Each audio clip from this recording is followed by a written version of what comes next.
Hi earnest അക്കാഡമിയുടെ മറ്റൊരു വീഡിയോയിലേക്ക് സ്വാഗതം. ഇന്ന് നമ്മൾ വന്നിരിക്കുന്നത് വളരെ പ്രധാനപ്പെട്ട നോട്ടിഫിക്കേഷന്റെ വിശദവിവരങ്ങളുമായിട്ടാണ്. അതായത് HSST നോട്ടിഫിക്കേഷൻ വന്നിരിക്കുകയാണ്.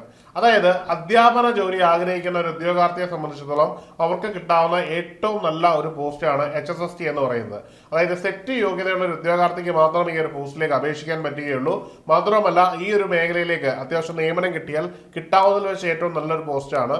നിലവിലെ സാഹചര്യം അനുസരിച്ച് ഒരു കോളേജ് അധ്യാപകന് ശേഷം വരുന്ന അത്യാവശ്യം സ്റ്റാറ്റസ് ഉള്ള ഒരു പോസ്റ്റ് തന്നെയാണ് ഈ ഒരു HSST എന്നുള്ളത്. അപ്പൊ അതിന്റെ നോട്ടിഫിക്കേഷന്റെ വിവരങ്ങളാണ് നമ്മൾ ഇന്നത്തെ വീഡിയോയിൽ നിങ്ങളുമായിട്ട് പങ്കുവെക്കാൻ പോകുന്നത്. ഈ ഒരു നോട്ടിഫിക്കേഷൻ അപേക്ഷിക്കാനുള്ള അവസാന തീയതി വരുന്നത് 4/2/2026 ഫെബ്രുവരി മാസത്തിൽ 4-ാം തീയതി വരെ ഈ ഒരു പോസ്റ്റിന് അപേക്ഷിക്കാൻ പറ്റുകയുള്ളൂ. ഇന്ന് മുതൽ ഈ ഒരു ആപ്ലിക്കേഷൻ നിങ്ങൾക്ക് നമ്മുടെ സൈറ്റിൽ അവൈലബിൾ ആണ്. നിങ്ങളുടെ വൺ ടൈം രജിസ്ട്രേഷൻ വഴി നിങ്ങൾക്ക് കയറി അപ്ലൈ ചെയ്യാവുന്നതാണ്. അപ്പോൾ നമുക്ക് ഇതിന്റെ വിശദ വിവരങ്ങളിലേക്ക് പോകാം. നോട്ടിഫിക്കേഷന്റെ വിശദ വിവരങ്ങൾ എന്ന് പറഞ്ഞാൽ കാറ്റഗറി നമ്പർ 716/2025, 721/2025 ഈ രണ്ട് പോസ്റ്റുകളെ പറ്റി നമ്മൾ പറയുന്നുള്ളൂ. കാരണം ഇതിന്റെ രണ്ടും കോഴ്സുകളാണ് ഏണസ്റ്റ് അക്കാഡമിയിൽ അവൈലബിൾ ആയിട്ടുള്ളത്. ഒന്ന് ഫിസിക്സും മറ്റൊന്ന് കെമിസ്ട്രിയുമാണ്. നോട്ടിഫിക്കേഷൻ ബാക്കി കുറച്ച് സബ്ജക്റ്റുകളുടെ കൂടി വന്നിട്ടുണ്ട്. അപ്പോൾ നിർദ്ദിഷ്ട സബ്ജക്റ്റുകൾക്ക് യോഗ്യതയുള്ളവർ ഈ ഒരു പോസ്റ്റിന് അപേക്ഷിക്കേണ്ടതാണ്. ഇതിൽ പ്രധാനമായിട്ടും കേരള ഹയർ സെക്കൻഡറി ഡിപ്പാർട്ട്മെന്റിലേക്കാണ് ഈ നോട്ടിഫിക്കേഷൻ വരുന്നത്. ഇത് ഹയർ എഡ്യൂക്കേഷൻ ഡിപ്പാർട്ട്മെന്റാണ് ഇതിന്റെ അതോറിറ്റി ആയിട്ട് വരുന്നത്. ഇതിൽ പ്രധാനമായിട്ടും നമുക്ക് ഓരോ സബ്ജക്റ്റ് നോക്കാം. അതിൽ ഏറ്റവും പ്രധാനമായിട്ടും നമ്മൾ ചെയ്യുന്ന കെമിസ്ട്രി എന്ന് പറയുന്നതിന് വരുന്നത് 719/2025 എന്ന നോട്ടിഫിക്കേഷനാണ്. ഇനി ഫിസിക്സിലേക്ക് വരുന്നത് 721/2025 എന്ന നമ്പറിലാണ് നോട്ടിഫിക്കേഷൻ വരുന്നത്. നിങ്ങൾ ഡയറക്റ്റ് ആയിട്ട് നോട്ടിഫിക്കേഷൻ ഓരോന്നായിട്ട് ഒബ്സർവ് ചെയ്യാതെ ഡയറക്റ്റ് ആയിട്ട് അപ്ലൈ ചെയ്യുകയാണെങ്കിൽ ഈ ഒരു നമ്പർ അടിച്ച് തന്നെ നിങ്ങൾക്ക് കയറി അപ്ലൈ ചെയ്യാൻ പറ്റും. ബാക്കി കുറച്ചധികം സബ്ജക്റ്റുകൾ കൂടി വന്നിട്ടുണ്ട്. Botany, zoology, geography, chemistry, mathematics, physics ഇവയുടെയൊക്കെ നോട്ടിഫിക്കേഷൻ വന്നിട്ടുണ്ട്. ഇവയിലൊക്കെ യോഗ്യതയുള്ളവർക്ക് ഈ ഒരു കാറ്റഗറി നമ്പർ അല്ലെങ്കിൽ അത് വിഷയങ്ങളുടെ കാറ്റഗറി നമ്പറിൽ കയറി അപ്ലൈ ചെയ്യാവുന്നതാണ്. ഇനിയും ഇതിന്റെ സ്കെയിൽ ഓഫ് പേയും മറ്റു വിശദവിവരങ്ങളുമാണ് നോക്കാൻ പോകുന്നത്. അത്യാവശ്യം നല്ല സ്കെയിൽ ഓഫ് പേ ആണ്. 45,600 തുടങ്ങി 95,600 വരുന്ന അത്യാവശ്യം ഉയർന്ന സാലറി സ്കെയിലാണ്. ഈ ഒരു സാലറി സ്കെയിൽ എന്ന് പറഞ്ഞാൽ നിങ്ങളുടെ കയറുന്ന പോസ്റ്റിന്റെ അതിന് ശേഷം സീനിയർ ഗ്രേഡ് അങ്ങനെയുള്ള പല പ്രൊമോഷനുകൾ കിട്ടുമ്പോൾ ഈ പേ സ്കെയിലൊക്കെ മാറുന്നതാണ്. ഇനി വേക്കൻസികളുടെ എണ്ണം എന്ന് പറഞ്ഞാൽ നമുക്കറിയാം നിലവിലെ കേരള PSCയുടെ പ്രവണത എന്ന് പറഞ്ഞു കഴിഞ്ഞാൽ നിലവിലെ റാങ്ക് ലിസ്റ്റ് നിൽക്കുമ്പോൾ തന്നെ നോട്ടിഫിക്കേഷൻ വരുന്നുണ്ട്. ആന്റിസിപ്പേറ്റഡ് വേക്കൻസിനെ കാണിക്കുകയുള്ളൂ. എന്നാൽ നിയമനം നടക്കാതിരിക്കില്ല. തീർച്ചയായിട്ടും നിയമനം നടക്കുന്ന ഒരു പോസ്റ്റാണ്. ഡയറക്ട് റിക്രൂട്ട്മെന്റ് ആണ്. ഈ ഒരു പോസ്റ്റിലേക്ക് അപേക്ഷിക്കാനുള്ള പ്രായപരിധി എന്ന് പറഞ്ഞാൽ 20 വയസ്സ് മുതൽ 40 വയസ്സ് വരെയുള്ള പ്രായപരിധിക്കകത്ത് നമുക്ക് അപേക്ഷിക്കാവുന്നതാണ്. OBC SC/ST വിഭാഗങ്ങൾക്ക് നിയമാനുസൃതമായിട്ടുള്ള പ്രായത്തിൽ ഇളവ് ലഭിക്കുന്നതുമാണ്. OBCക്ക് 3ഉം SC/STക്ക് 5ഉം വീതം ഈ ഒരു ഇളവ് ലഭിക്കുന്നതാണ്. ഇനിയും ഇതിന് അപേക്ഷിക്കാനുള്ള യോഗ്യത എന്താണ് എന്നുള്ളതാണ്. അടിസ്ഥാനപരമായിട്ട് നിങ്ങൾക്ക് ഈ ഒരു വിഷയത്തിൽ മാസ്റ്റേഴ്സ് ഡിഗ്രി ഉണ്ടായിരിക്കണം എന്നത് പ്രധാനപ്പെട്ട ഒരു കാര്യമാണ്. അതുണ്ടായാൽ മാത്രം പോരാ, നിങ്ങൾക്ക് ഇത് കൂടാതെ BEd യോഗ്യത നേടിയിരിക്കണം. BEdനൊപ്പം തന്നെ നിങ്ങൾ സെറ്റ് പാസ്സായിരിക്കണം എന്ന 3 യോഗ്യതകൾ ഉള്ളവർക്ക് മാത്രമേ ഈ ഒരു പോസ്റ്റ് അപേക്ഷിക്കാൻ പറ്റുകയുള്ളൂ. ഒന്നുകൂടി പറയാം, നിങ്ങൾക്ക് മാസ്റ്റേഴ്സ് ഡിഗ്രി നിർദ്ദിഷ്ട വിഷയത്തിൽ ഉണ്ടായിരിക്കണം. ഫിസിക്സിൽ അല്ലെങ്കിൽ കെമിസ്ട്രിയിൽ ഉണ്ടായിരിക്കണം. അതിനുശേഷം നിങ്ങൾ BEd പാസ്സായിരിക്കണം. സെറ്റ് നിർദ്ദിഷ്ട വിഷയത്തിൽ നിങ്ങൾക്ക് ഉണ്ടായിരിക്കണം. ഈ 3 യോഗ്യതകൾ ഉള്ളവർക്ക് മാത്രമേ ഈ ഒരു പോസ്റ്റിലേക്ക് അടിസ്ഥാനപരമായിട്ട് ഈ ഒരു പോസ്റ്റിലേക്ക് അപേക്ഷിക്കാൻ പറ്റുകയുള്ളൂ. ഇനിയും ഈ ഒരു പോസ്റ്റുമായിട്ട് ബന്ധപ്പെട്ട അവസാനത്തെ നോട്ടിഫിക്കേഷന്റെ വിവരങ്ങളാണ് നമ്മൾ നോക്കാൻ പോകുന്നത്.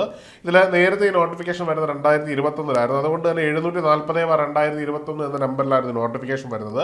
DOE നിലവിൽ വന്ന് 29/8/2024 കട്ട് ഓഫ് മാർക്ക് വന്ന് 35.67 മാർക്കുമായിരുന്നു അന്ന് വന്നത്.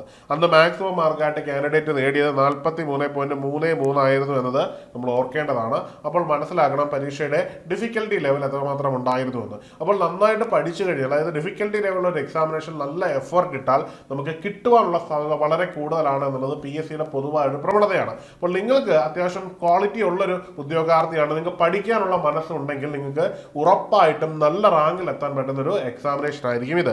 ഇനിയും അടുത്തെന്ന് പറഞ്ഞാൽ ഇതിന്റെ അഡ്വൈസുകളുടെ എണ്ണമാണ്. അന്ന് ടോട്ടൽ അഡ്വൈസ് ജനറേറ്റ് ചെയ്തത് 65 എണ്ണമായിരുന്നു. മെയിൻ ലിസ്റ്റിൽ 60 പേര് മാത്രമേ ഉണ്ടായിരുന്നുള്ളൂ. അതായത് മെയിൻ ലിസ്റ്റിൽ ഉള്ളവരെ എടുത്തത് കൂടാതെ സപ്ലിമെന്ററിയിൽ നിന്ന് കൂടി നിയമനങ്ങൾ നടന്നു എന്ന് വേണം നമ്മൾ ഇതിൽ കണക്കാക്കാൻ. അതായത് 60 പേരുടെ മെയിൻ ലിസ്റ്റ് വന്നതിൽ നിന്ന് 65 പേർക്ക് നിയമനങ്ങൾ നടത്തിയ ഒരു ലിസ്റ്റാണ്. അപ്പോൾ അത്യാവശ്യം എന്തുണ്ട്, നിയമന സാധ്യതയുള്ള അല്ലെങ്കിൽ നമ്മൾ ആന്റിസിപ്പേറ്ററി വേക്കൻസി എന്ന് കാണുമ്പോൾ പോലും മെയിൻ ലിസ്റ്റിൽ ധാരാളം ആൾക്കാർ ഉൾപ്പെടുകയും ആ ഉൾപ്പെടുന്ന ഏറെക്കുറെ എല്ലാവർക്കും നിയമനം കൊടുക്കുന്ന രീതിയിലേക്കുമാണ് ഈ ഒരു പ്രവണത പോകുന്നത്. അപ്പോൾ നിങ്ങൾ എന്ത് ചെയ്യുക, നിങ്ങൾ കൃത്യമായിട്ട് ഈ ഒരു എക്സാമിനേഷന് സീരിയസ്നെസ്സോടുകൂടി പഠിക്കുക. അടുത്തെന്ന് പറഞ്ഞു കഴിഞ്ഞാൽ ഫിസിക്സിൻ്റെ കാറ്റഗറിയാണ്. ഫിസിക്സിലേക്ക് എത്തുമ്പോൾ 741/2021 നമ്പറിലായിരുന്നു അത്തവണ ഈ നോട്ടിഫിക്കേഷൻ വന്നത്. അന്ന് ഈ ഒരു എക്സാമിനേഷൻ്റെ DOE നിലവിൽ വന്ന 5/12/2023 ആയിരുന്നു.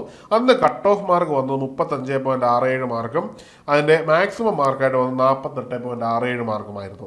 അന്ന് ടോട്ടൽ അഡ്വൈസ് പോയത് 22 പേർക്കാണ്. മെയിൻ ലിസ്റ്റിൽ ഉൾപ്പെട്ടത് 101 പേരായിരുന്നു. അതായത് അത്യാവശ്യം നിയമനങ്ങൾ നടന്നു എന്ന് തന്നെ കാണാൻ കഴിയും. എന്ന് കരുതി നിങ്ങൾ ഡിസപ്പോയിൻറ്റഡ് ആവണ്ട. ഇത്രയും നിയമനങ്ങൾ മാത്രമാണ് നടന്നതെന്നുള്ളത് കൊണ്ട് തന്നെ ഇനിയുള്ള വർഷങ്ങളിൽ ഇവിടെയും നിയമനങ്ങൾ നടക്കാൻ സാധ്യതയുള്ളതാണ്. അപ്പോൾ നിങ്ങൾ കൃത്യമായിട്ട് തന്നെ പഠിക്കുക. അത്യാവശ്യം ഡിഫിക്കൽറ്റിയിലുള്ള എക്സാമിനേഷനാണ്. അപ്പോൾ ഈ രീതിയിൽ പഠിച്ചാൽ നിങ്ങൾക്ക് എക്സാമിനേഷൻ ക്രാക്ക് ചെയ്യാവുന്നതാണ്. ഇനിയും ഫിസിക്സിൻ്റെയും കെമിസ്ട്രിയുടെയും HSSTയുടെ കോച്ചിങ്ങുകൾ ഏണസ്റ്റ് അക്കാഡമിയിൽ അവൈലബിൾ ആണ്. നിരവധി ടെക്നിക്കൽ കോമ്പറ്റേറ്റീവ് എക്സാമിനേഷനുകൾ സയൻസ്, അഗ്രികൾച്ചർ മുതലായ മേഖലകളിൽ ധാരാളം റാങ്ക് ജേതാക്കളെ സൃഷ്ടിക്കാൻ കഴിഞ്ഞിട്ടുള്ള അക്കാഡമിയാണ് ഞങ്ങൾ. മാത്രവുമല്ല മിക്ക റാങ്ക് ലിസ്റ്റുകളിലും ഏതാണ്ട് 50% മുതൽ 60% ഉദ്യോഗാർത്ഥികളെ ഉൾപ്പെടുത്താൻ ഞങ്ങൾക്ക് കഴിഞ്ഞു എന്നത് ഞങ്ങൾക്ക് അഭിമാനത്തോടുകൂടി തന്നെ പറയാൻ കഴിയുന്ന ഒരു കാര്യമാണ്. നിങ്ങൾക്കൊരു ഗവൺമെന്റിൽ തന്നെ അധ്യാപന ജോലിയാണ് ലക്ഷ്യം വെക്കുന്നതെങ്കിൽ നിങ്ങൾക്ക് എത്രയും പെട്ടെന്ന് തന്നെ കോച്ചിങ്ങിന് എടുത്ത് തയ്യാറെടുക്കാവുന്നതാണ്. മാത്രമല്ല മാറിയ PSCയുടെ പാറ്റേൺ എന്ന് പറഞ്ഞാൽ നോട്ടിഫിക്കേഷൻ വന്ന് ഏതാണ്ട് 3 മാസത്തിനുള്ളിൽ തന്നെ എക്സാം എത്തുന്നതാണ്. അപ്പോൾ ഇനിയുള്ള ചുരുങ്ങിയ സമയം കൊണ്ട് സിസ്റ്റമാറ്റിക്കായിട്ട് പഠിച്ച് സർക്കാർ ജോലിയിൽ നിങ്ങളുടെ ലക്ഷ്യം നേടിയെടുക്കണമെങ്കിൽ ഇപ്പോൾ തന്നെ തയ്യാറെടുപ്പുകളുമായി മുമ്പോട്ട് പോകേണ്ടതാണ്. അപ്പോൾ കോഴ്സിന് ജോയിൻ ചെയ്തതിനും കൂടുതൽ വിവരങ്ങൾക്കുമായിട്ട് താഴെ നൽകിയിരിക്കുന്ന ഗൂഗിൾ ഫോം ഫില്ല് ചെയ്യാം, അല്ലെങ്കിൽ താഴെ കാണുന്ന നമ്പറിൽ ബന്ധപ്പെടാവുന്നതാണ്. മറ്റൊരു വീഡിയോയുമായി കാണാം. Good bye.